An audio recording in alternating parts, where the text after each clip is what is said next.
Long ride at magandang pasyalan ba ang hanap nyo?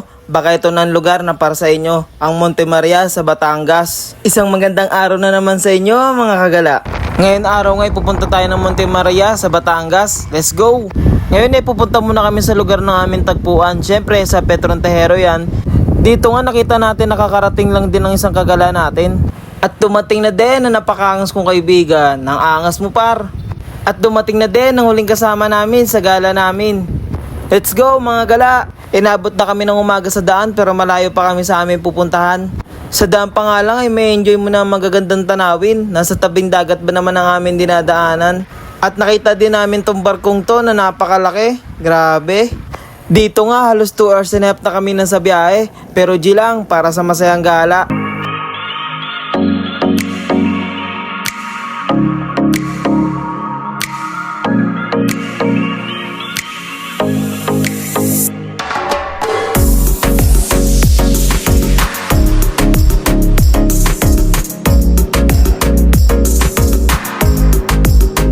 Pagdating namin ng Monte Maria, mahaba ang pila. Dito magbabayad ka kasi ng parking fee. Sa amin ay motor, 10 piso lang.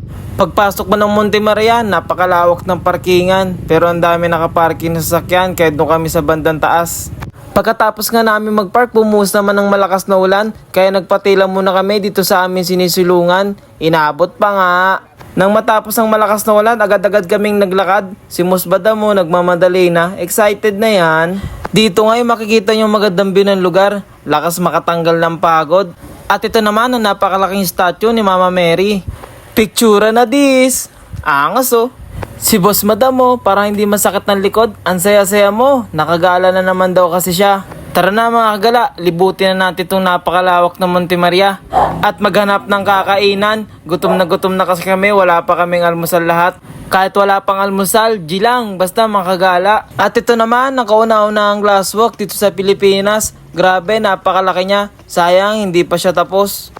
Dito makikita nyo ang tinatawag nilang capsule na pwedeng tuluyan ng mga turista kung gusto nila mag-staycation dito. Kaso hindi pa to tapos. May ilang capsule pa rin ang ginagawa. Mukhang mahal ang renta dito ah. Sa baba nga pala ng statue ni Mama Mary ay simbahan at sa tabi nito ang restaurant. Siyempre kakain muna kami, wala pa kaming almusal, gutom na kami. Layo ba naman ang biyahe? Lapang na dis. Ito nga pala ang pagkain namin, Tapsi tsaka burger.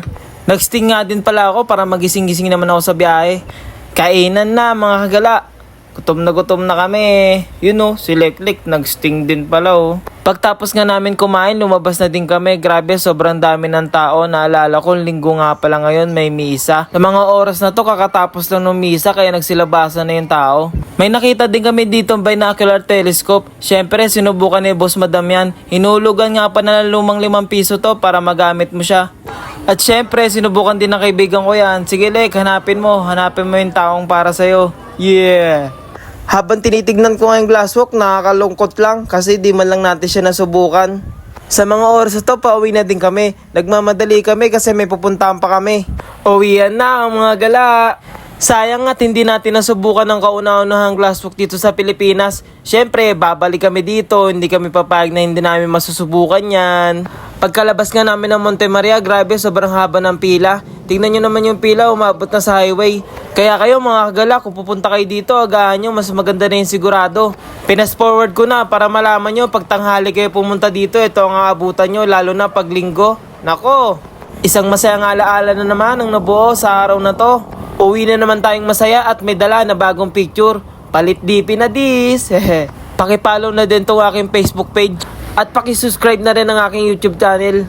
Yun lang mga kagala, maraming salamat sa inyo. Kita-kits sa sunod na gala namin. Ride safe, God bless.